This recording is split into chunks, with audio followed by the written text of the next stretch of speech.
address the international community that the searchlight, the entire searchlight, should be beamed on the Nigerian judiciary as the litigation process continues. We plead for them to allow the cameras into their courtroom so that Nigerians will have access to justice outside the continent of Africa, within the shores of Nigeria. The Kenyan government did it. The South African government did it. Nigeria can also do it. Yes. And justice should not be sold to the highest bidder. Litigation should be the last hope of the common man to restore their mandate. And prior to the conclusion of that litigation, let the Nigerian people's vote count. We will not support unconstitutional means of swearing in an illegitimate government and forcing it on the Nigerian people. Firstly, we were robbed.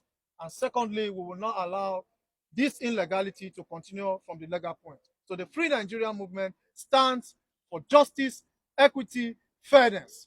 And that is what we stand for.